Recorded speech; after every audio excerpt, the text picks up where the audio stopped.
শেরপুরে নকলায় পাইসকা বাইপাস সড়কে ট্রাক চাপায় ইজিবাইক যাত্রী স্বামী স্ত্রী শাশুড়ি সহ ৩ জন নিহত ও 2 জন আহত হয়েছেন।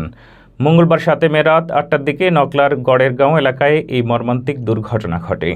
নিহতরা হল ঝিনাইগাতী উপজেলার মালিঝিকান্দা ইউনিয়নের তিনানি বনুকড়া এলাকার বাসিন্দা রাজা মিয়া ও তার স্ত্রী আবেদা বেগম এবং শাশুড়ি নালিতাবাড়ী উপজেলার মধুটিলা এলাকার বাসিন্দা জবেদা বেগম। নকলা থানার ভারপ্রাপ্ত কর্মকর্তা ওসি আব্দুল কাদের খান ঘটনার সত্যতা নিশ্চিত করে জানান, ময়মনসিংহ জেলার ফুলপুর এলাকা থেকে এক আত্মীয়র জানাজা শেষে ইজি বাইকে করে হতাহতরা শেরপুরে নালিতাবাড়ি যাচ্ছিলেন। প্রতিমধ্যেই নকলার পাইসকা বাইপাস সড়কের গড়েরগাঁও এলাকায় বিপরীত দিক থেকে আসা একটি মালবাহী ট্রাক তাদের ইজি বাইকটিকে চাপা দিলে সেটি দুমড়ে মুচড়ে যায়।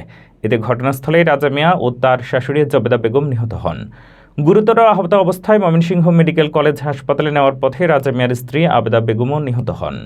আহত ইজিবাইক চালক ও আরেক যাত্রী নকলা উপজেলা হাসপাতালে চিকিৎসাধীন অবস্থায় রয়েছেন। ইজিবাইকটি চাপা দেওয়ার পরপরই মালবাহী ট্রাকটি দ্রুত বেগে ময়মনসিংহের দিকে চলে যায়।